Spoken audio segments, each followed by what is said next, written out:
ঈশ্বর কাছে সপর্দ করার নাম হলো সওম বা সিয়াম।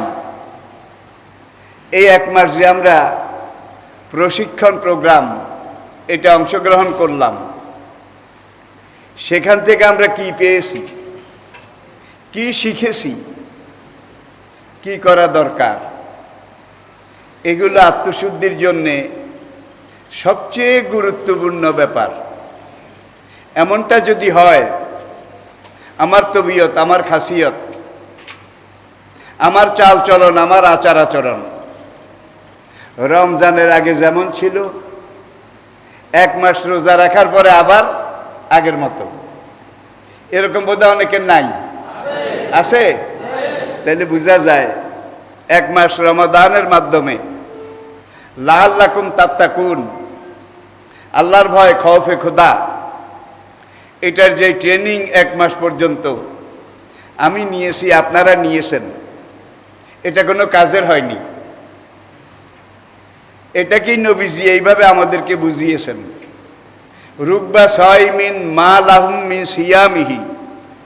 অনেক রোজাদার এমন রয়েছে যারা এক মাস রোজা রাখে, আর এই রোজা এক মাস রাখার পরে তাদের প্রাপ্য প্রাপ্তি যেটা, সেটা হলো আলজু অল আতাস। এক মাস তারা ক্ষুধায় কষ্ট করেছে, পানির পিপাসায় কষ্ট পেয়েছে, এটা ছাড়া তাদের আর কিছু পাও না। প্রাপ্য তাদের আমল নামায়, তাদের খাতায় যোগ হয়নি। আল্লাহ পাক এই ধরনের দুর্ভাগ্য থেকে আমাদেরকে রক্ষা করুন, নাজাত দিন। আবার রমাদান তো আসবে, কিন্তু আমাদের সবার জীবনে কি আসবে? আসবে না। এটাই নিয়ম।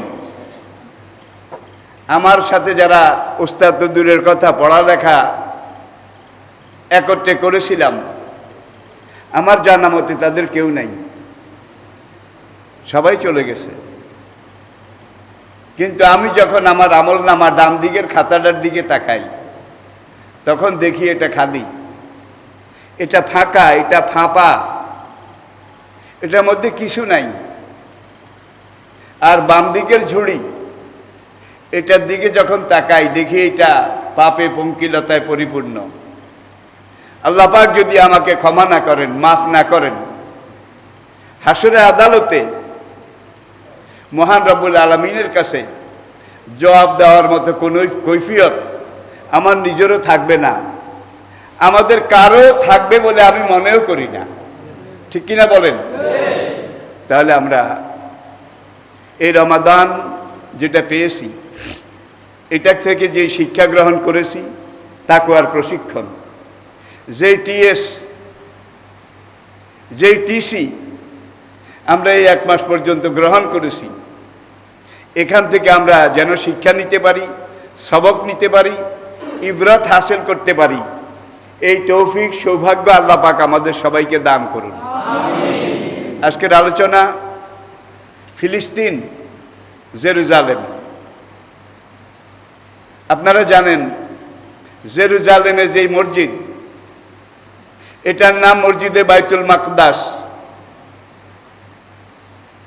এই মসজিদটা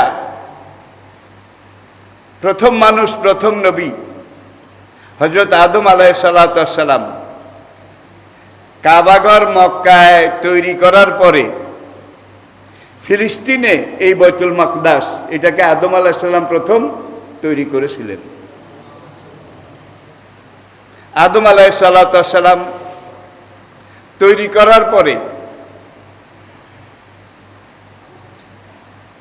ইব্রাহিম আলাইহিসসালাম এই কাবাঘর দ্বিতীয়বার রিকনস্ট্রাকশন, পুনর্নির্মাণ করেছিলেন, যেটাকে কোরআনে পাকে আল্লাহ পাক আমাদের সামনে, বিশ্ব বিবেকের সামনে এইভাবে তুলে ধরেছেন, ওয়াইজ ইয়ারফাউ ইব্রাহিমুল কাওয়াইদা মিনাল বাইতে ওয়া ইসমাঈল। ইব্রাহিম যখন তার পুত্র ইসমাইলকে নিয়ে এই কাবাঘরের দেওয়াল এটা নির্মাণ করার জন্যে আল্লাহ পাক ইব্রাহিম আলাইহিসসালামকে বেহেশত থেকে একটা পাথর এটা পাঠিয়েছিলেন। এই পাথরটার উপরে দাঁড়িয়ে পুত্র ইসমাইল ছিলেন যুগালি, আর বাবা ইব্রাহিম ছিলেন গাঁথনি, পাথর, পাথরের সাথে পাথর জোড়া। এগুলো দেওয়ার মতো উল্লেখযোগ্য কোনো প্রযুক্তিও তখন ছিল না। এই পাথরটার উপর ইব্রাহিম আলাইহিস সালাম দাঁড়িয়ে যখন উপরে দরকার ছিল পাথরটা নিজে নিজে উপরে উঠত, আবার যখন নিচে কোনো দেওয়ালের অংশ বিনির্মাণ, রিকনস্ট্রাকশন, পুনর্নির্মাণ, মেরামত এটার প্রয়োজন হতো, তখন পাথরটা নিচের দিকে নামতো। পাথরটা এখনো সেখানে আছে, যেটাকে আমরা অত্তাখাযু মিন মাকাম ইব্রাহিমা মুসাল্লা, মাকাম ইব্রাহিম যারা দেখেছেন, ইব্রাহিম আলাইহিস সালামের কদম মোবারক পাথরের ভিতরে একেবারে কাদা মাটিতে যেরকম পা ঢুকে যায়, এইভাবে ঢুকে গিয়েছিল। সেই পায়ের দাগটা পাথরের ভিতরে এখনো আছে। পড়ুন সুবহানাল্লাহ।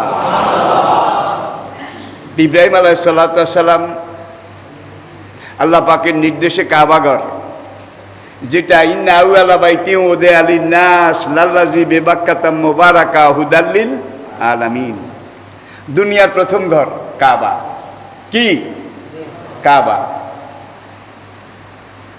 এরপরে আদম আলাইহিস সালাম আল্লাহ পাকের নির্দেশে জেরুজালেমে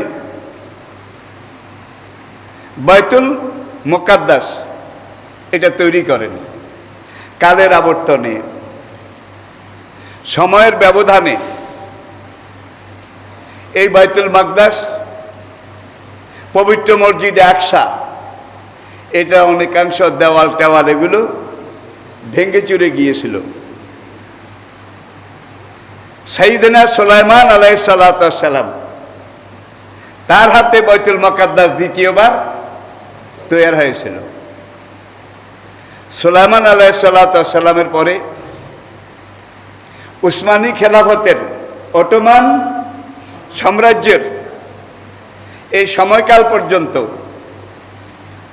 বিভিন্ন যুগে কাবা এটাও মেরামত হয়েছে। কাবা এই পর্যন্ত 10 বার। কয়বার? বুখারী শরীফের হাদিস, কাম মাররাতান বুনিয়াতিল কাবা, শুরু থেকে এই পর্যন্ত কাবাঘর কতবার নির্মাণ, বিনির্মাণ, মেরামত, কনস্ট্রাকশন, রিকনস্ট্রাকশন হয়েছিল। হিসাবে পাওয়া যায় 10 বার। 10 বার। সুলাইমান আলাইহিস সালাম যে দেওয়ালটা নির্মাণ করেছিলেন, এবং দেওয়ালে মাঝে মাঝে লোহার আংটা, মোটা মোটা রডের, সেগুলো এখনো লাগানো আছে বাইতুল মাকদাসের লাগোয়া পাশে। এটার নাম হায়কালে সুলাইমানি। হায়কালে সুলাইমানি, সুলাইমান আলাইহিস সালামের দেওয়াল। তাহলে এই পেলাম আমরা বাইতুল মাকদাস, কাবার পরে দুনিয়ার দ্বিতীয় প্রাচীনতম ইবাদতখানা। সকল নবীর কিবলা ছিল এই বাইতুল মুকাদ্দাস। আদম থেকে আমাদের নবী, সকল যুগের সকল আম্বিয়া কেরামের কিবলা ছিল এই মসজিদে আকসা, বাইতুল মাকদাস। আমাদের নবী মক্কার জীবনে 13 বছর এই বাইতুল মাকদাসের দিকে কিবলা বানিয়ে সালাত আদায় করেছিলেন। নবুয়তের 13 বর্ষে আল্লাহর নির্দেশে নবীজি হিজরত করে যখন মদিনায় চলে গেলেন, মদিনায় চলে যাওয়ার পরেও 16 মাস। কত মাস? প্রায় 1.5 বছর আল্লাহর নবী বাইতুল মাকদাসের দিকে কিবলা বানিয়ে সালাত আদায় করেছিলেন। মদিনা শহরের শহরতলিতে একটা মসজিদ আজও আছে। মসজিদটার 2টা মেহরাব, একটা মেহরাব এই দিকে আর একটা মেহরাব তার উল্টা দিকে।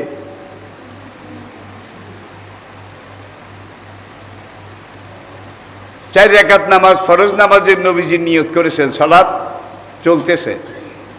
2 রাকাত শেষ হওয়ার পরে আল্লাহ পাকের নির্দেশে জিবরাইল আলাইহিস সালাম এসে নবীজির কাছে ওহী পয়গাম আল্লাহর নির্দেশ নাজিল করলেন, অমিন হাইসো খারাজতা ফাওয়াল্লে ওয়াজহাকা শাতরাল মসজিদিল।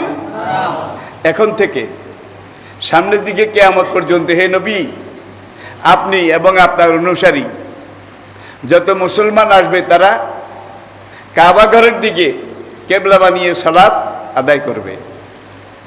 তাইলে কাবা ঘর শুধু আমাদের কেবলা, উম্মতে মুহাম্মদের কেবলা, আর পবিত্র বাইতুল মাকদাস সকল আম্বিয়া কেরামের, সকল যুগের সকল নবীর কেবলা। বাইতুল্লাহ কাবা, এখানে যদি আপনি 1 রাকাত সালাত আদায় করেন, আল্লাহ পাক আপনাকে 1 লক্ষ রাকাতের সওয়াব দেবেন। মসজিদে নববী অথবা মসজিদে আকসা, এই দুই মসজিদের কোন এক মসজিদে আপনি যদি 1 রাকাত সেজদা, একটা সেজদা করেন, আল্লাহ পাক আপনাকে 50,000 সেজদার সওয়াব দান করবেন। কোন কোন হাদিসে কোন কোন বর্ণনায় এর চাইতে কিছু কম এইভাবে আসে, সর্বোচ্চ 50,000। তাহলে বোঝা গেল গুরুত্বের দিক থেকে, ঐতিহাসিক দিক থেকে বাইতুল্লাহ কাবা ঘরের পরেই আল্লাহর জমিনের উপরে যেই মসজিদটার গুরুত্ব সবচেয়ে বেশি, সেই মসজিদটার নাম কি? মসজিদে আকসা। সুবহানাল্লাযী আসরা বিআবদিহি লাইলাম মিনাল মসজিদিল হারাম ইলাল মসজিদিল আকসা। সূরা বনী ইসরাঈলের শুরু, প্রথম আয়াত। মহিয়ান গরিয়ান, অসীম করুণ দয়াবান ওই মহান রব্বুল আলামিন, যিনি রাতের বেলা তার প্রিয় বান্দাকে মসজিদে হারাম থেকে মসজিদে আকসা পর্যন্ত, বাইতুল মাকদাস পর্যন্ত জমিনের এই লেয়ারে সফর করিয়েছিলেন। আমাদের নবীর গন্তব্যস্থল ছিল বাইতুল মাকদাস নয়, আল্লাহ পাকের আরশে মুআল্লা। এটাও তো আমরা জানি। তাহলে আপনি লন্ডন যাবেন, আমেরিকা যাবেন, বাংলাদেশ থেকে একটা বোয়িং বিমান এখান থেকে উড়ার পরে এটা সরাসরি লন্ডনও যায় না, আমেরিকাও যায় না, প্যারিসও যায় না। এটা প্রথমে দুবাই, আবুধাবি, মাস্কাট এইসব জায়গায় গিয়ে ল্যান্ড করে, কারণ কিছুটা রেস্টেরও দরকার, জ্বালানি, তেল। একটা বিমান 6 ঘন্টা উড়ার পরে তখন সেখানে 2 ঘন্টা ল্যান্ড করে আবার এটাকে চেক আপ করা লাগে, কারণ বিমানের পুরো সফরটাই কিন্তু সবচেয়ে বেশি রিস্কি, নাকি সবচেয়ে বেশি ঝুঁকিপূর্ণ, যার জন্য যাত্রীদের নিরাপত্তা, বিমানের ক্রুদের নিরাপত্তা, আসা যাওয়ার যাত্রাপথের নিরাপত্তার জন্য for check up, transit point, কিছু সময়ের জন্য বিমানটা যাওয়ার পথে যাত্রা বিরতি করে। আমাদের নবীজির রকেট বোরাক কাবা থেকে রওনা করেছিল, আপনারা জানেন। বাইতুল মাকদাস গিয়ে প্রথম ট্রানজিট, নবী এখানে থামলেন। আমরা এটাও জানি, নবী সেখানে গিয়ে দেখেন 1,24,000 পয়গম্বর আগ থেকেই সেখানে হাজির। আল্লাহ পাক তাদেরকে আগাম হাজির করে রেখেছেন। আদম থেকে ঈসা আলাইহিস সালাম পর্যন্ত সকল নবী সকল জামানায় আল্লাহ পাকের কাছে একটা মুনাজাত করেছিলেন, আল্লাহ দুনিয়াতে নবুয়তের দায়িত্ব না দিয়ে, দুনিয়াতে নবী হিসাবে আমাদেরকে না পাঠিয়ে যদি আখেরি নবী মুহাম্মদ সাল্লাল্লাহু আলাইহি ওয়াসাল্লামের উম্মত হিসাবে পাঠাতে, নবী হওয়ার চাইতে আমাদের জন্য সেটা সৌভাগ্যের ছিল। সকল নবী না হয়ে আখেরি নবীর উম্মত হওয়ার জন্য সকল যুগে দোয়া করেছিলেন। জোরে বলেন না সুবহানাল্লাহ। আল আম্বিয়া কুল্লুহুম মুস্তাজাবুদ দাওয়া, সকল নবী যেই দোয়া করতেন আল্লাহ সেটা কবুল করতেন। যে নবী না করে আমাদেরকে শেষ নবীর উম্মত করলে আমরা খুশি হতাম। নবীদের এই দোয়াটা আল্লাহ একটা শেলফের মধ্যে সংরক্ষণ করেছেন। শেষ নবী আসলেন, আসার পরে আল্লাহ পাক তাকে মেরাজে ডাকলেন, আসে মোয়াল্লায়। এখন মাঝখানে বাইতুল মকদাস, মনে করেন দুবাই, আবুধাবি, এখানে সকল নবী কিন্তু আগেই হাজির। কারণ আল্লাহ সব নবীকে বলেছেন শ্রেষ্ঠ নবী, শেষ নবী, আখেরি নবী, তাকে পেতে হলে, তাকে দেখতে হলে তোমরা বাইতুল মকদাসে একত্র হও। রুহানি জগতের কথা বলছি কিন্তু আমি, ফিজিক্যালি, বডিক্যালি এটা হয়েছে নাকি স্পিরিচুয়ালি, আত্মিকভাবে হয়েছে, রুহানিভাবে হয়েছে, এটার কোনো সমাধান আজ পর্যন্ত দুনিয়া করতে পারেনি। সেখানে নবীর বোরাক থামলো, নবী মসজিদে গেলেন। ঢুকার পরে জিবরাইল আলাইহিস সালাতু ওয়াস সালাম ইকামত দিলেন। 2 রাকাত সালাত শুকর, শুকরানা নামাজ, এটা আদায় করা হবে, সব নবী আদায় করবেন। এই জন্যে নবীদের দরখাস্ত সারা জীবনের, তাদের যে আরজু আল্লাহ পাক আজকে পুরা করেছেন। কার সাথে দেখা করায়? কার সাথে? শ্রেষ্ঠ নবীর সাথে, সাইয়্যিদুল আম্বিয়ার সাথে, নবীদের সর্দারের সাথে। এখন একামত হয়ে গেছে, এখন জামাতে নামাজ হবে। ইমাম কিন্তু নির্ধারিত নাই, হয়নি। জিবরাইল আলাইহিস সালাম নবীজির হাত মোবারক ধরে আমাদের নবীকে ইমামের জায়গায় দাঁড় করিয়ে দিলেন। নবী জিজ্ঞেস করলেন, ভাই জিবরাইল, তোমার নিজের ইচ্ছে আমারে ঠেলে দিছে ইমামের জায়গায় নাকি আল্লাহর নির্দেশ? জিবরাইল বলে, আমি তো নিজের ইচ্ছায় কোনো কাজ করি না, কোনো কথা বলি না।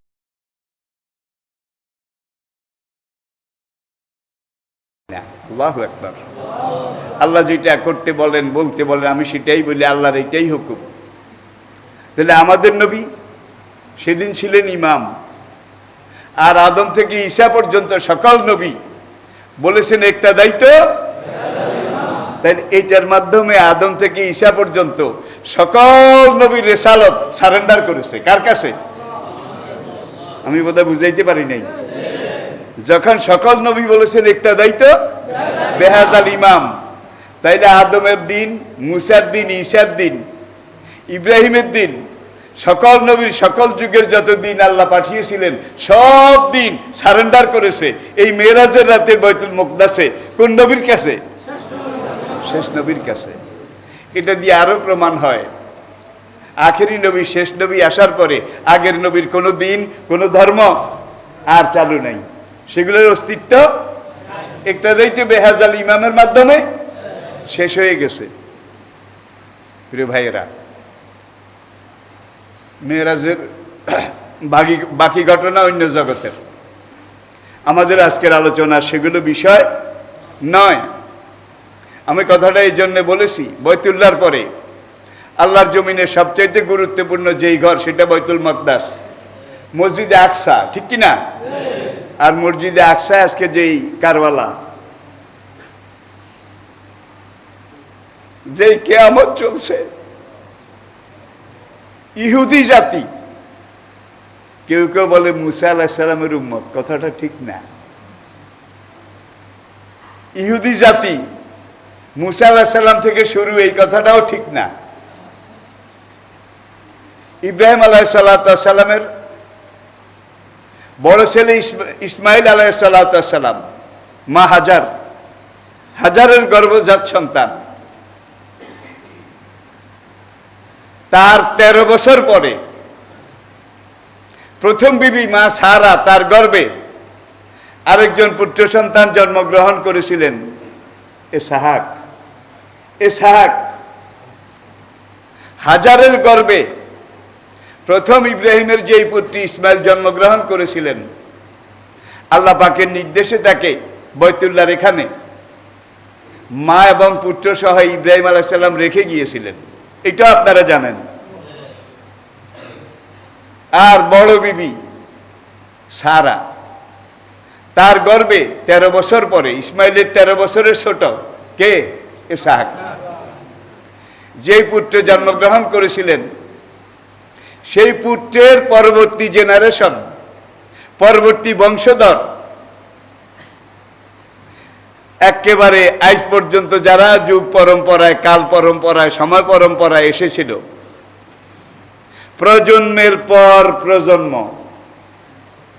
ইসহাকের সন্তান, এখান থেকেই কিন্তু বনি ইসরাইল শুরু।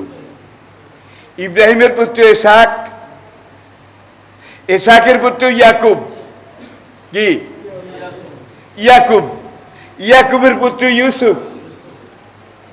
তাহলে বোঝা গেল ইয়াকুব আলাইহিসসালাম তিনি ইব্রাহিম আলাইহিসসালামের নাতি। আই রিপিট, ইব্রাহিমের ছেলে ইসহাক, ইসহাকের ছেলে ইয়াকুব। তাহলে ইয়াকুব ইব্রাহিমের কি? নাতি। ইয়াকুবের ছেলে ইউসুফ, ইউসুফ ইব্রাহিমের পুতি, কি? প্রপৌত্র, প্রপৌত্র। এখান থেকে শুরু করে এই বংশে, এই লাইনে, এই জেনারেশনে দাউদ, সুলাইমান, এই থেকে শুরু করে মুসা আলাইহিসসালাম পর্যন্ত সকল আম্বিয়া কেরাম এই ইসহাকের বংশে। ইয়াকুবের আরেকটা নাম ছিল ইসরাইল। ইসরাইল, কোরআনে একটা সূরা আছে, সূরা বনি, আসেনি? সূরা বনি ইসরাইলের সন্তানগণ। তাইলে এই যে ইয়াকুবের বংশধারা, এই বংশধারাতেই পরবর্তী জেনারেশনে একজন সাইজের মানুষ ছিলেন, কিং সাইজ, রয়্যাল সাইজ, একটু সব দিক থেকে মানের। এর নাম ছিল ইয়াহুদা। কি নাম? ইয়াকুবের পরবর্তী জেনারেশনের একটা লোক ইয়াহুদা। এই ইয়াহুদার বংশে যারা জন্মগ্রহণ করেছিল পরবর্তীতে তারাই ইহুদি জাতি। আমি কি বুঝাতে পেরেছি ভাই? দুনিয়ার মধ্যে সবচেয়ে ক্যারাবেরা, টেরাবেরা, দুনিয়ার বুকে সবচাইতে ঘাড়ুয়া ছিলেন তো, ঘাড়ুয়া একরোখা বিটকে, দুনিয়ার বুকে সবচাইতে খারাপ চরিত্র, দুশ্চরিত্রের সন্তান যারা এই ইয়াহুদা বংশে জন্মগ্রহণ করেছিল তারা ইহুদি জাতি। এই জাতিটা সকালে বলতে আমরা এটা মেনে নিলাম, নবী যখন দাওয়াত দিতেন বলতে আমরা এটা মেনে নিলাম, আবার বিকালে বলতে আমরা তো এখন আর সকালের কথায় নাই। সকালে মুসলমান, বিকালে কাফের, এইটা ছিল তাদের থিওরি। দাউদ আলাইহিসসালামের জামানায় আল্লাহ পাক একবার সিদ্ধান্ত নিলেন ইহুদি জাতি তাদেরকে পরীক্ষা করবেন। আল্লাহ পাক তাদেরকে বললেন, লা তা'তাদু ফিস সাবতে, তোমরা সপ্তাহের 6 দিন মাছ ধরো। সাগর পাড়ের এলাকা ছিল, কিন্তু শনিবারটা মাছ ধরা বন্ধ।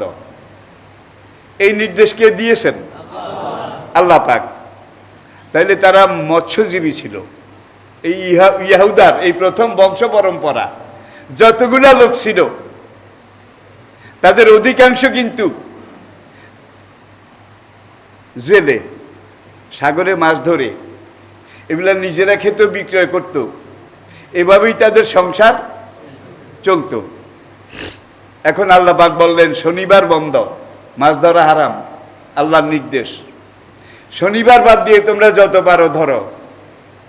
এখন রবিবারেও ধরে, সোমবারেও ধরে, মঙ্গলবারেও ধরে, শুক্রবার পর্যন্ত ধরে, মোটামুটি পাওয়া যায় কিছু কিছু। শনিবারে ভাই রে ভাই, মাছ রে মাছ, সাগরের কিনারে এসে মাছ শুধু খলবল করে, শুধু মাছ আর মাছ। তখন ওদের যারা একটু চালাক, কায়রে আজকে তো নিষেধ, মাছের যে জোয়ার। আমাদের দেশে, আমাদের ছোটকালে আষাঢ় মাসে পুকুরে জান ছাড়লে কি অবস্থা হইতো বুড়ারা বলতে পারবে। আজকালের ছেলেরা দেখেও নাই, বলতেও পারবে না, আমি বুঝাতেও পারবো না।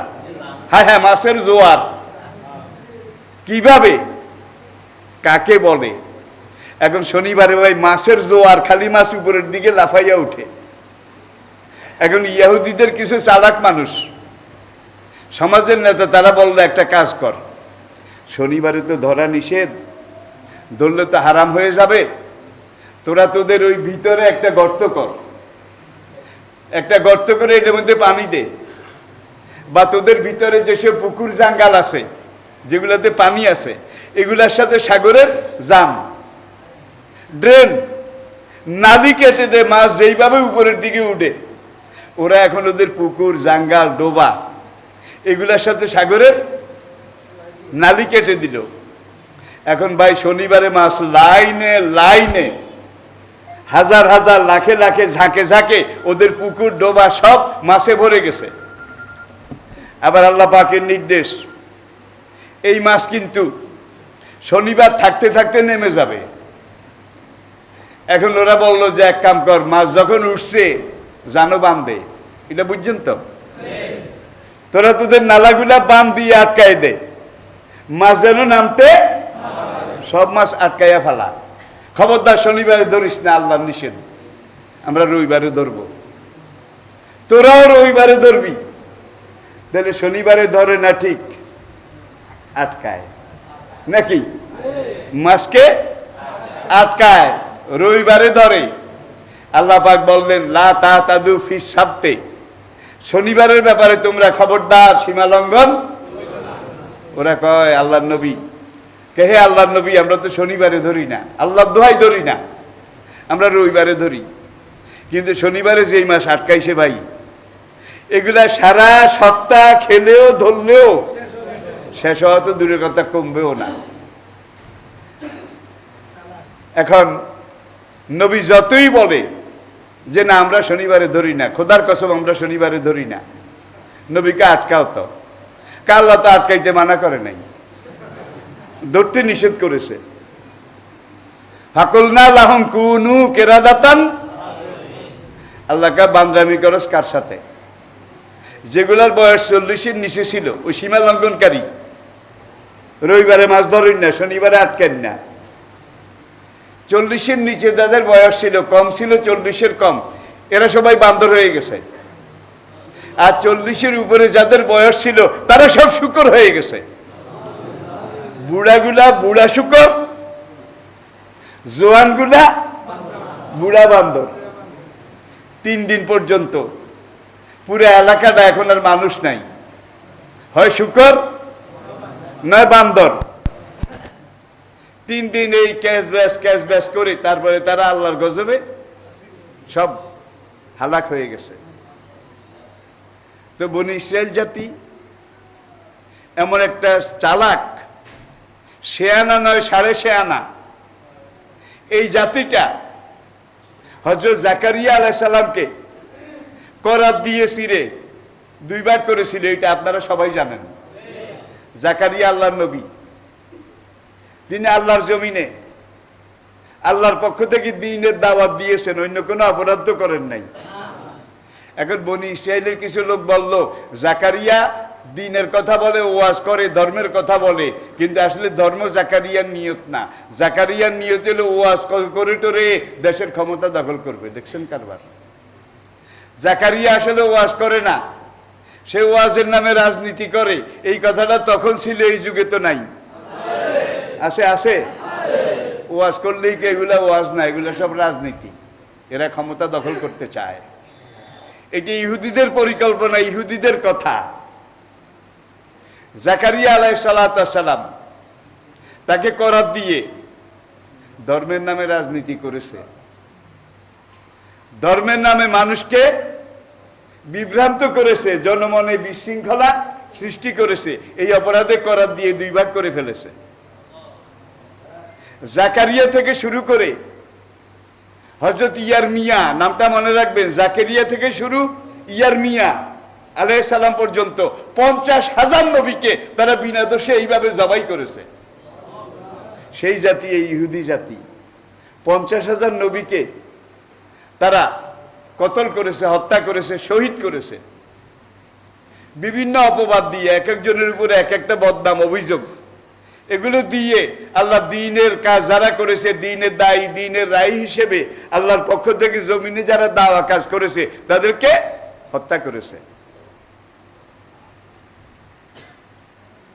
কোরআনে আপনারা তেলাওয়াত করেন প্রত্যেক দিন, অতাকতুলুন আল আম্বিয়া বেগায়রে। এই বলি ইসরায়েল জাতি, এই ইহুদি জাতি জাকারিয়া থেকে ইয়ারমিয়া পর্যন্ত 50,000 নবীকে বিনা দোষে শহীদ করেছিল।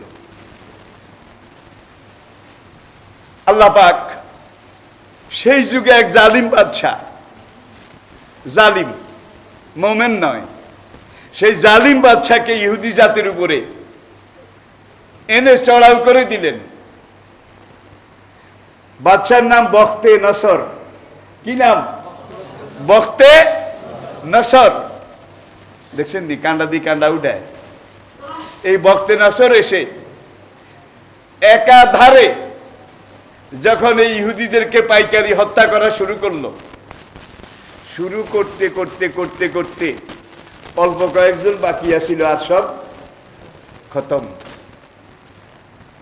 তাফসিরের মধ্যে লিখেছে, একদিন একজন আল্লাহওয়ালা দরবেশ, দুনিয়া ত্যাগী ব্যক্তি নবী জাকারিয়ার কবরের সামনে এসে দাঁড়িয়েছে। দাঁড়িয়ে কবর জিয়ারত করার পরে ওই ব্যক্তি বলে, আয় নবী জাকারিয়া, কে তু নবী হাইয়া জালেম? হে জাকারিয়া, তুমি কি নবী নাকি জালেম?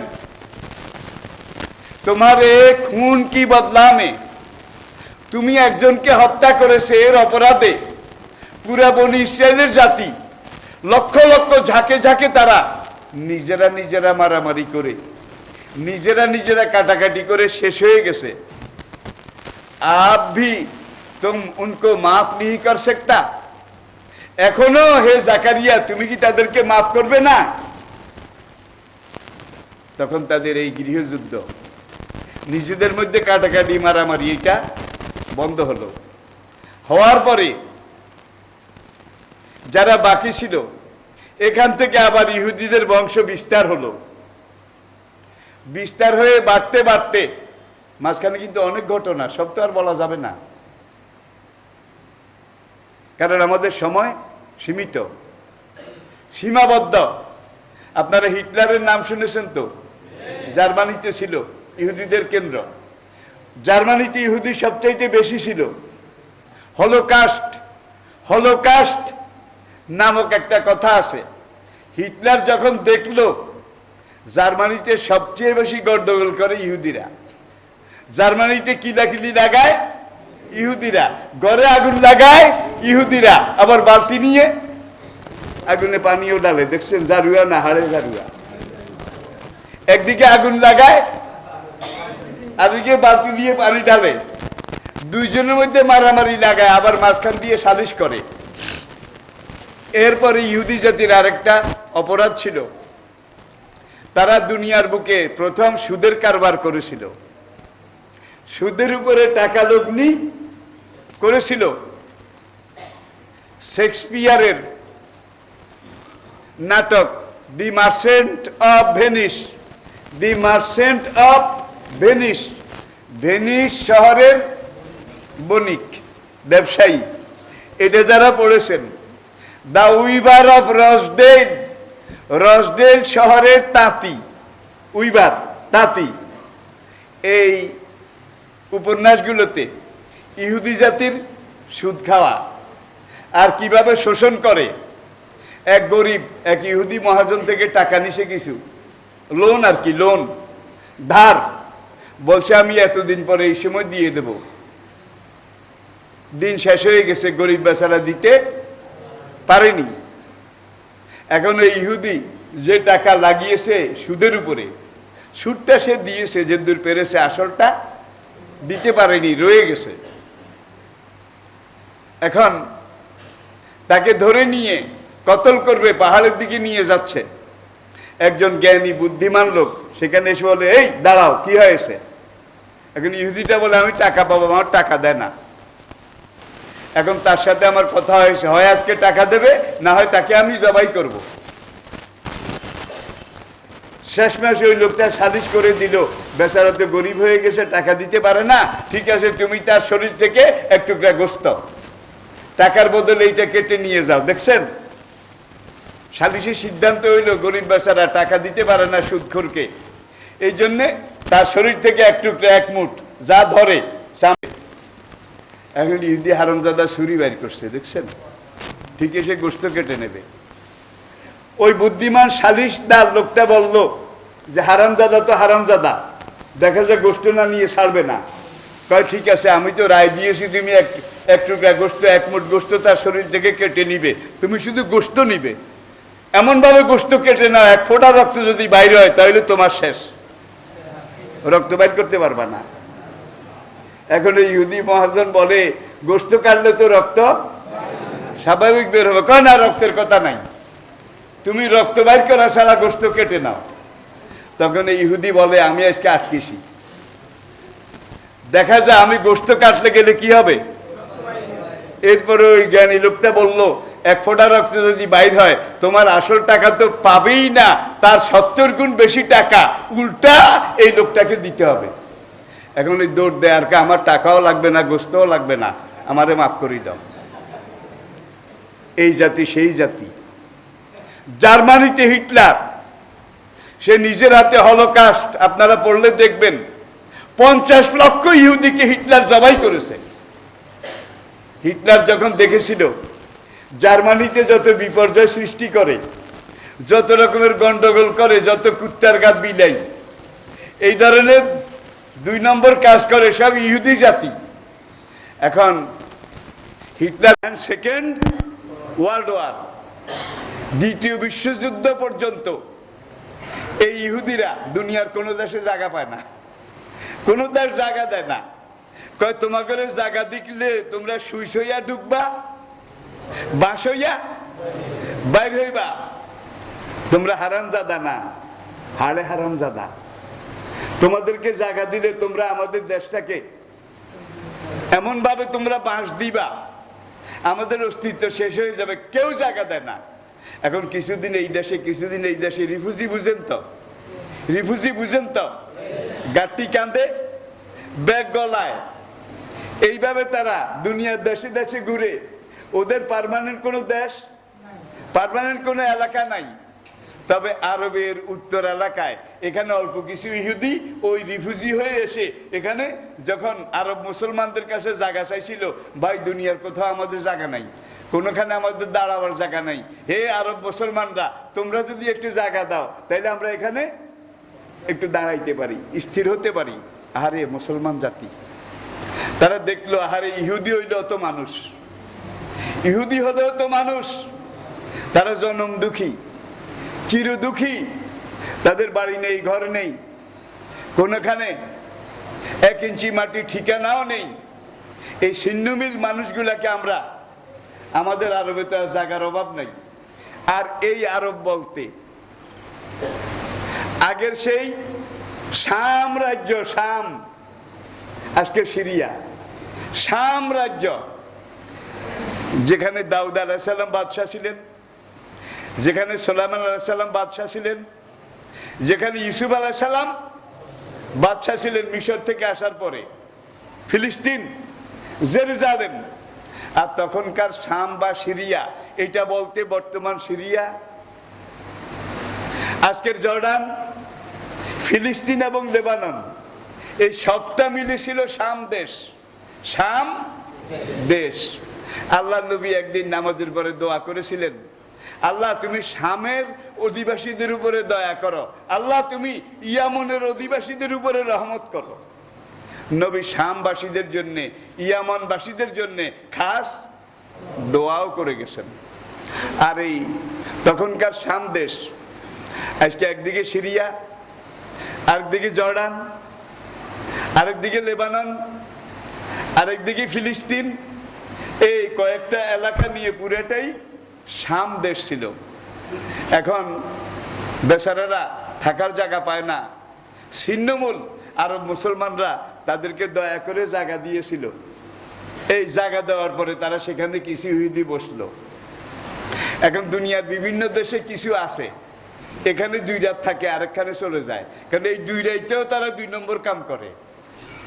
সেখানকার লোকেরা দেখে ভালোর জন্য মেহমান জায়গা দিছি, মেহমান তো আমার বিছনায় আগুন লাগাইয়া দিছে, আমার ঘরে আগুন লাগাইয়া দিছে, মানে একবার খারাপ কাম ছাড়া ভালো কিছু জানে না। দুনিয়ার দেশে দেশে তারা এই ব্যাগ ঝুলি এগুলা মাথায় নিয়ে যাযাবর জীবন এগুলো যাপন করে, তাদের স্থায়ী কোনো ঠিকানা ছিল না। দ্বিতীয় বিশ্বযুদ্ধ শেষ হয়েছে 1945। আজ থেকে 73 বছর আগের কথা বলছি আমি, আজ থেকে 73 বছর আগের কথা বলছি আমি। দ্বিতীয় বিশ্বযুদ্ধ এটা শেষ হওয়ার পরে সেই দ্বিতীয় বিশ্বযুদ্ধ, যে ব্রিটিশ তারা একটা প্রধান শক্তি ছিল দ্বিতীয় বিশ্বযুদ্ধের, এখন এই ব্রিটিশ জাতির কাছে তারা গিয়ে ধর্ণা ধরলো যে দুনিয়ার কোথাও আমাদের জায়গা নাই, কেউ আমাদের জায়গা দেয় না। এখন ব্রিটিশ সাম্রাজ্য, রানী এলিজাবেথ, প্রথম এলিজাবেথ, আজকের না, বোধহয় আমার দাদার আমলে হবে, তবে আর কি আমার বাবারও না, দাদার আমলে হবে। তখন ব্রিটিশের রাজত্ব ছিল পুরা দুনিয়াব্যাপী। বলা হতো ব্রিটিশ সাম্রাজ্যে সূর্য অস্ত যায় না। এটার অর্থ কি? দেশটা এত বড়, দেশের কোন অংশে দিন কোন অংশে রাত, মানে যে কোনো সময় ব্রিটিশ সাম্রাজ্যে দিন এটার অস্তিত্ব থাকে, যার জন্য বলা হতো ব্রিটিশ সাম্রাজ্যে সূর্য অস্ত যায় না। যে ভাইরা, তখন আরব মুসলমানরা দরদি হয়ে মানবিক কারণে কিছু ইহুদিরে জায়গা দিছিল যে থাকেরা। দ্বিতীয় বিশ্বযুদ্ধের পরে ওয়াইজম্যান এবং ট্রুম্যান এই দুজন ব্রিটিশ এবং আমেরিকার এই বেল্টের পণ্ডিত, যুদ্ধ বিশারদ, তারা বললো একটা কাম করো, দুনিয়ার যেখানে যেই দেশে যে ইহুদি আছে বেচারারা কিল খাইতে খাইতে তাদের পিঠ এখন সেপটা হইয়া গেছে, এক কাজ করো, এই আরবে কিছু মুসলমান ইহুদিদেরকে জায়গা দিছে, আর আরবে জায়গার অভাব নাই, এখনো কিন্তু জায়গার অভাব নাই আরবে, খালি সব খালি। এখন দুনিয়ার সব জায়গা থেকে ইহুদিদেরকে এনে জাতিসংঘের কাছে তারা সালিশ দিছে। জাতিসংঘের নেতৃত্বে আরব ভূমির একটা এলাকায় ইহুদিদেরকে একত্র করে তাদেরকে সেখানে একটা ভিন্ন দেশ, ভিন্ন রাষ্ট্র প্রতিষ্ঠা করা হোক জাতিসংঘের নেতৃত্বে। আর এটার নেতৃত্ব দিয়েছিল দুইজন ইহুদি পণ্ডিত, একজন ওয়াইজম্যান আর একজন ট্রুম্যান। এরা দুইজন মিলে আরবদের বুকের উপরে ওই যে কিছু মেহমান জায়গা দিছে না, আরো অনেক জায়গা আছে, এখান দিয়ে একটা জায়গা নির্ধারিত করে ইসরায়েল রাষ্ট্র নামে জাতিসংঘের মাধ্যমে জাতিসংঘে প্রস্তাব পাশ হলো যে একই দিনে যেদিন ইহুদি রাষ্ট্র ঘোষণা করা হবে এই উত্তর আরবের এই এলাকায়, ঠিক সেই দিন আবার উত্তর আরবের মুসলমানদের জন্য ফিলিস্তিন রাষ্ট্র ঘোষণা করতে হবে। যেদিন ইহুদি ইসরায়েল রাষ্ট্র ঘোষণা করা হবে ঠিক সেই দিন আবার কি মুসলমানদের জন্য ফিলিস্তিন রাষ্ট্র ঘোষণা করতে হবে। ঠিকই জাতিসংঘে ভোটাভুটি হলো, নির্ধারিত দিনে ইহুদি রাষ্ট্র এটার ঘোষণা দেওয়া হলো, কিন্তু ফিলিস্তিন রাষ্ট্র এটার ঘোষণা দেওয়া হলো না। হায় হায় রে, দেখেন আমি বোধহয় বুঝাইতে পারি নাই কেমন শেয়ানাগিরি। দেখেন ইহুদি রাষ্ট্র জাতিসংঘের ভোটাভুটিতে এটা পাশ হলো, আরবের বুকে ইহুদি রাষ্ট্র এটা জন্ম লাভ করলো, কিন্তু ইহুদি রাষ্ট্র যেদিন জন্মগ্রহণ করেছে সেদিন ফিলিস্তিন রাষ্ট্র এটাও জন্মগ্রহণ করার কথা, কিন্তু ইহুদি রাষ্ট্র এটা ঠিকই জন্মগ্রহণ করলো, জাতিসংঘের ভোটাভুটিতে এটা হলো, কিন্তু ফিলিস্তিন আরব মুসলমানদের জন্য ফিলিস্তিন রাষ্ট্রের ঘোষণা দেওয়া হয় নাই। আজ দেবো কাল দেবো দিচ্ছি করছি, এটা করতে করতে কাশ্মীরের অবস্থাও ঠিক। কাশ্মীরেও সে 1948 একই বছর জাতিসংঘে প্রস্তাব পাশ হলো, কাশ্মীরে মুসলমান সংখ্যায় বেশি, সুতরাং কাশ্মীরের মুসলমানরা ভোট দিয়ে জাতিসংঘের নেতৃত্বে কাশ্মীরে ভোট হবে। সেই ভোটের মাধ্যমে কাশ্মীরের মুসলমানরা যদি পাকিস্তানে যেতে চায় তাহলে তারা যেতে পারবে, তারা যদি ভারতের সাথে যোগ দিতে চায় যোগ দিতে পারবে। আর কাশ্মীরের মুসলমানরা যদি চায় আমরা পাকিস্তানেও যাব না, ভারতেও যাব না, কাশ্মীর মিলে একটা মুসলমান রাষ্ট্র। কিন্তু কাশ্মীরেও আজ পর্যন্ত গণভোট হলো না, কাশ্মীরেও আজ পর্যন্ত গণভোট হলো না। এখানে কাশ্মীরিরা শুধু মার খাচ্ছে, আর চরম মার। রিফিউজি জায়গা দিয়ে এখন গৃহস্থ রিফিউজি হয়ে গেছে, স্বর্ণ ছাড়া হয়ে গেছে।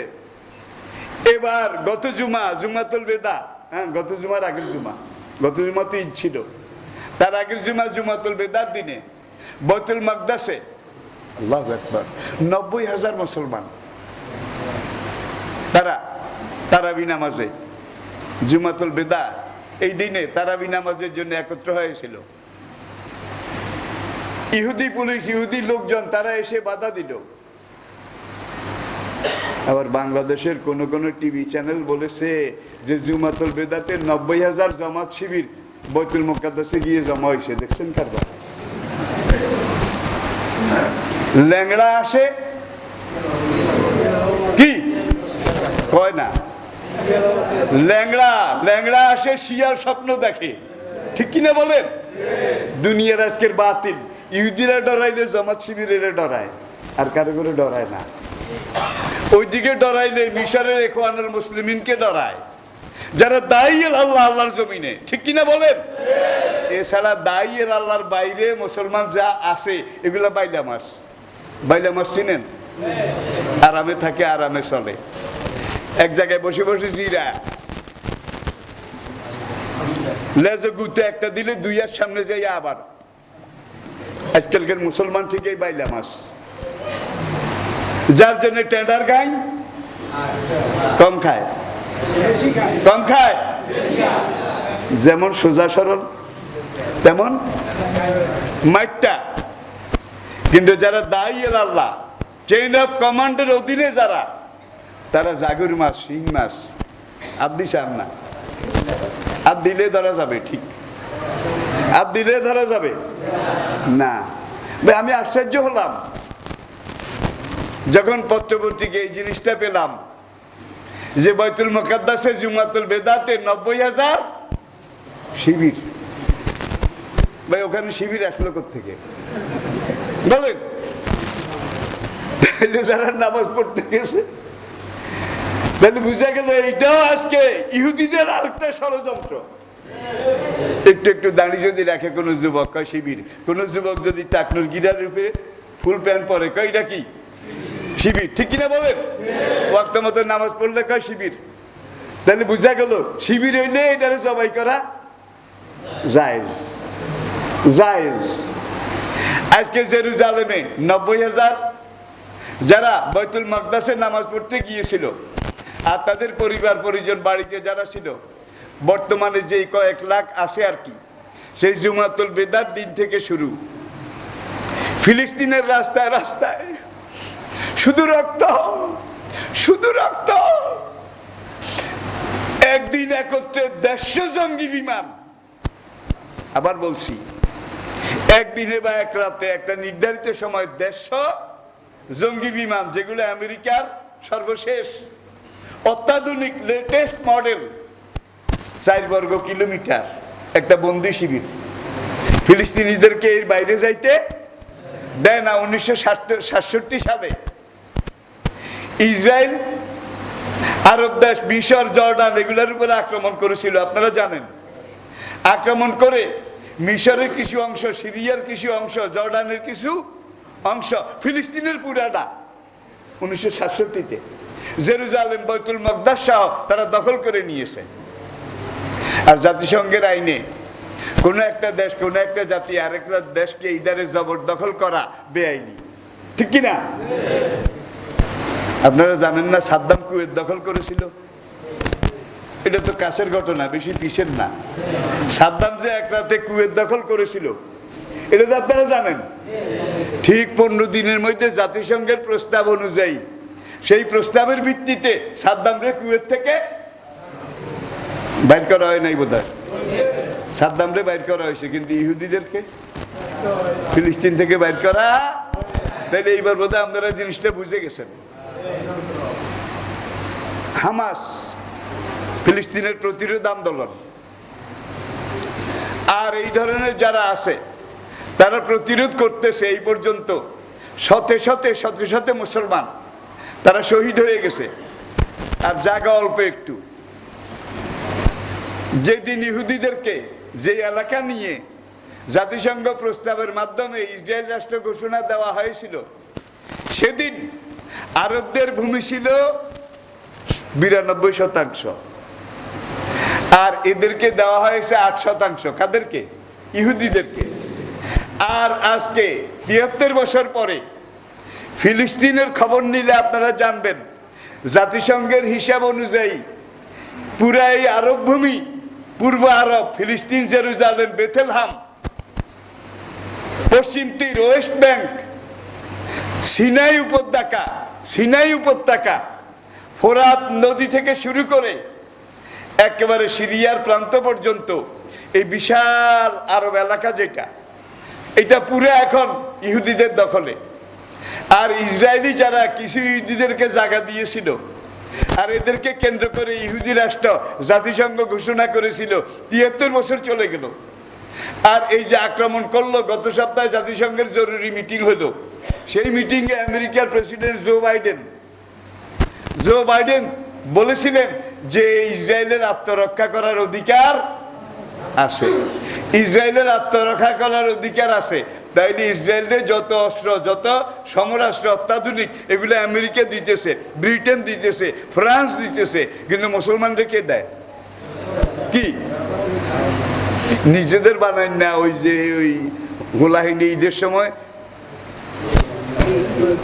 মেজর কাঁদি টাঁদি দিয়ে কি বানায় না, ঠিক এই টাইপে এখানে হামাস তারা এই ধরনের কিছু বানাইয়া টানাইয়া, ওই যেটারে কয় আর কি কাঁদ করি না, 15 কেজি ওজন ক্ষেপণাস্ত্র নিজের বানাই না।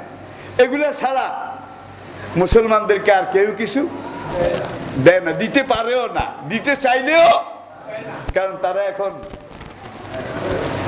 একটা ক্যাম্পের মধ্যে ইহুদিদের পরিবেষ্টন। আর হামাসের যে একটা ওই যে পাতাল সড়ক ছিল, আন্ডারগ্রাউন্ড, সেটাকেও ধ্বংস করে মেসাকার করে ফেলেছে, বহুতল ভবনগুলা সব ভেঙে ফেলেছে। একত্রে যদি 150 জঙ্গি বিমান এসে বোম্বিং শুরু করে, সেখানে কি থাকে বলেন? কোনো হাসপাতাল নাই, কোনো মার্কেট নাই, কোনো আবাসিক এলাকা নাই, সব মেসাকার করে ফেলেছে। আজকে ফিলিস্তিনের রাস্তায় রাস্তায় মুসলমানগুলা কাঁপতেছে। বাংলাদেশের প্রধানমন্ত্রী, আমাদের প্রধানমন্ত্রী, আলহামদুলিল্লাহ, তিনি কথা বলেছেন, মুখ খুলেছেন। মুসলমানের এটাই তো বৈশিষ্ট্য। আমাদের প্রধানমন্ত্রী খুব জোরালো ভাষায় ইসরায়েলিদের এই আগ্রাসন, এই নির্যাতন, এটার প্রতিবাদ করেছেন। আমাদের মন্ত্রী, মিনিস্টার, রাজনৈতিক যারা দায়িত্বশীল, তারা প্রতিবাদ করেছে। সবচেয়ে বেশি প্রতিবাদ করেছে ইরান, পাকিস্তান এবং তুরস্ক। ইরান, পাকিস্তান এবং তুরস্ক। কিন্তু ওখানে যদি কিছু ওষুধ পাঠান, তাহলেও কিন্তু ইহুদিদের ওই জেলখানায় পাঠাইলে যেরকম, আগে কার হাতে যাবে? জেল পুলিশের হাতে। জেল পুলিশ ইচ্ছা করলে কয়েকদিনই দিতেও পারে, আবার কি ঠিক কোনো ওষুধ পাঠাইলেও এরকম, কোনো সাহায্য ত্রাণ পাঠাইলেও এরকম। আলহামদুলিল্লাহ। তারপরেও বর্তমান মুসলিম বিশ্বে একটা দেশ, একটা রাষ্ট্রনায়ক আছে মুসলমানদের, এরদোগান। তুরস্কের প্রেসিডেন্ট, আল্লাহ পাক তাকে তন্দুরুস্তি, হায়াতে তাইয়্যিবা দান করুন। মিশরে ছিল মুসরি, তাকে শেষ করে ফেলেছে। এরদোগানকে কতদিন থাকে আমরা বলতে পারি না, যে কোনো সময়। আর ইরান যদি মধ্যপ্রাচ্যের মুসলমানদেরকে সাহায্য না করতো, মধ্যপ্রাচ্যের, তাহলে অনেক আগে কিন্তু ইহুদিরা পুরো মধ্যপ্রাচ্য, সৌদি আরব, এই দুবাই টোবাই সব খাইয়া হারাইতো। ইরানের জন্যে তারা আগাইতে, কিন্তু আজকে সৌদি আরব ইরানের বিরুদ্ধে, আমিরাত ইরানের বিরুদ্ধে, ইসরায়েলের পক্ষে। কি আমি বোধহয় বেশি কইছি? সৌদি আরব আজকে যদি ডাক দেয়, এই মুসলমান কে কোথায় আসো তাই, আমি বাইরেছি। গোলাম সারার মিয়া ডাক দিছিল, বুড়িয়ারা করতে হারব, এরে তোরা কে কোনে আসো? তো ওই জায়গায় বললে মুসলমান মারিয়া লাইছে, পুকুরে ঘাটে গোসল করতে আসছিল, লুঙ্গি ওই বদলায়ারি এর দূর বইছে। তার কাছে গিয়ে কেউ খবর দিছে যে কোনখানে কোন মুসলমান এটা মারিয়া লাইছে। কয় তোরা আয় রে, আয় রে কইছে। আর ভাই এই গাজীপুরের বদরুরে জন্তু এই যে লুকুহাডারি টাডারিয়া তারা সব গোলাম সারোয়ারের লাডিয়ালা ছিল, ঠিক কিনা? আনন্দীপুর গাজীপুরেরা গোলাম সারোয়ারের লাডিয়ালা ছিল। হ্যাঁ আয় রে বস। কিন্তু সৌদি আরব যদি আজকে কইতো হ্যাঁ আয় রে, পুরা দুনিয়া ঝাঁপাইয়া পড়তো, ঠিক কিনা বলেন? পুরা দুনিয়া ঝাঁপাইয়া পড়তো। তাহলে আমরা তাদেরকে অস্ত্র শস্ত্র দিতে পারি না, কোনো ত্রাণও পাঠাইতে পারি না। আলহামদুলিল্লাহ এত ক্রাইসিস, এত কিছুর মধ্যে একটা ভালো খবর আছে, সেটা হলো আমাদের কেন্দ্র চেইন অফ কমান্ড, এত প্রতিরোধ, এত কিছুর মধ্যেও ঢাকার যেই ফিলিস্তিন দূতাবাস তার সাথে যোগাযোগ করেছে। আমার কেন্দ্র পর্যন্ত আমি নাজায়েজ দল যেটা করি আর কারো কারো দৃষ্টিতে নাজায়েজ, হুজুর বুড়ো হয়েছে কিন্তু এই শিবির, আমি বলে শিবির দেখছেন নি কারণ, আমি বলে শিবির বুড়ো হইলে কি এই শিবির। ভাই আজকে হামাস যদি না থাকতো, প্রতিরোধ আন্দোলন যদি না থাকতো, মিশরে ইখওয়ান না থাকতো, আরব ভূমিতে আজকে যদি এই ধরনের একটা প্রতিরোধ কিছু ব্যবস্থা মানুষ না থাকতো, অনেক আগে ইহুদিরা সব খাইয়া ফেলাইতো কিন্তু, ঠিক কিনা বলেন? তবে আলহামদুলিল্লাহ আপনি আমার দিকে পারেন ব্রাশ ফায়ার, আমি আপনার দিকে ইন্ডা মেলাই। এখন ফিলিস্তিনটা ইন্ডা মেলাই, এত রক্ত, এত শহীদ, এত লাশ, এত কিছুর ভিতর দিয়ে তারা টিকে আছে। আমেরিকার প্রেসিডেন্ট জো বাইডেন যে এক সপ্তাহ আগে বলেছে ইসরায়েলের বাঁচার অধিকার আছে, এটা অর্থ কি? মারো মারো। 2 দিন আগে বাইডেন কইছে না তোমরা যুদ্ধবিরতি করো, দিল্লি কিল্লাই কইছে। হামাসে ওই ইন্ডা মেলাই মাথা যেগুন বড় হেরুন কিছু মাথা মারিয়া লাইছে। ইসরায়েলি সেনাবাহিনীর, ইসরায়েলের জঙ্গি বিমানবন্দর এগুলা এমন জায়গায় ইন্ডা মেলাই গায়েল করি হালাইছে।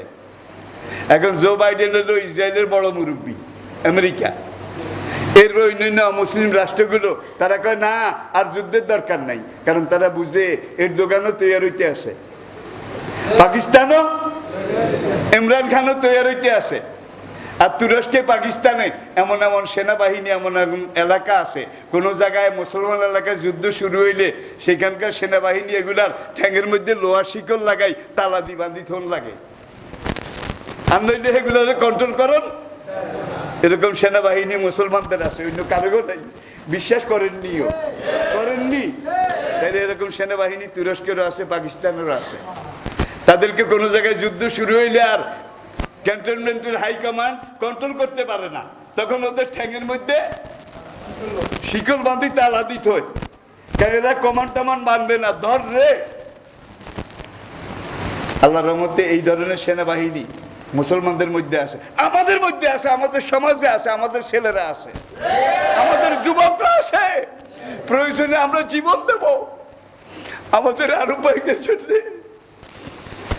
যেখানে লক্ষ লক্ষ আমার রক্ত ঝরেছে, যেই ফিলিস্তিনে, যেই বাইতুল মাকদাসে, যেই জেরুজালেমে, সেখানে আজকে রক্তের দরিয়া বয়ে যাচ্ছে।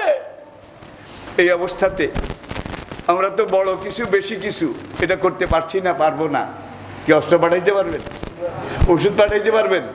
তবে আলহামদুলিল্লাহ আমরা ফিলিস্তিন দূতাবাসের সাথে এমনভাবে একটা যোগাযোগ করে ওই হের বার করেন, বুঝেন তো, যে লাইনি গেদি দিলে ফিলিস্তিনের এই আহত, ক্ষত বিক্ষত, রক্তঝরা মুসলমানদের হাতে এটা পৌঁছানোর একটা লাইন, আলহামদুলিল্লাহ এটা পাওয়া গেছে। এটা আপনারা পত্রপত্রিকা যারা পড়েছেন আপনারাও জানেন।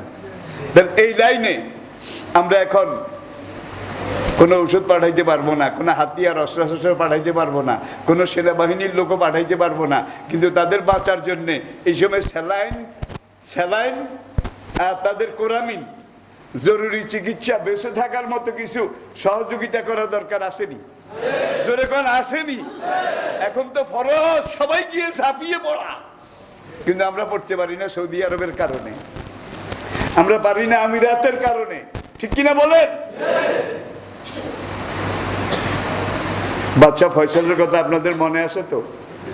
একবার এরকম ইহুদিরা ইসরায়েল যখন ফিলিস্তিনের মুসলমানদের উপরে এইভাবে অন্যায়ভাবে হস্তক্ষেপ করেছিল, বাদশা ফয়সাল বলছে আগামীকাল থেকে কোনো অমুসলিম দেশকে আমরা কোনো তেল, পেট্রোল, ডিজেল, অকটেন এগুলা বিক্রি করব না। ভাই 1 মাস অবরোধ থাকার পরে পুরো দুনিয়া যখন লাল বাতি জ্বলে গেছে, তাদের উড়োজাহাজও বন্ধ, সাগরের শিপও বন্ধ, রাস্তার গাড়ি ট্রাক এগুলাও বন্ধ, কারণ তেল নাই। পুরা দুনিয়ার তেল আল্লাহ মুসলমানদেরকে দিছে, 80 ভাগের বেশি তেল মুসলমান করে দিছে। আর জঙ্গি বিমান উঠতে হইলে তেল লাগে না, গাড়ি চলতে হইলে তেল লাগে না, পেট্রোল, ডিজেল, অকটেন লাগে না, 80 ভাগের বেশি তেল জ্বালানি আল্লাহ মুসলমান করে দিছে। এরপরে ইন্দোনেশিয়া, মালয়েশিয়া সহ মালদ্বীপ পর্যন্ত 90 ভাগের মতো রাবার অন্য কোনো দেশে হয় না, সব মরুভূমি, সব পাথর পাহাড়।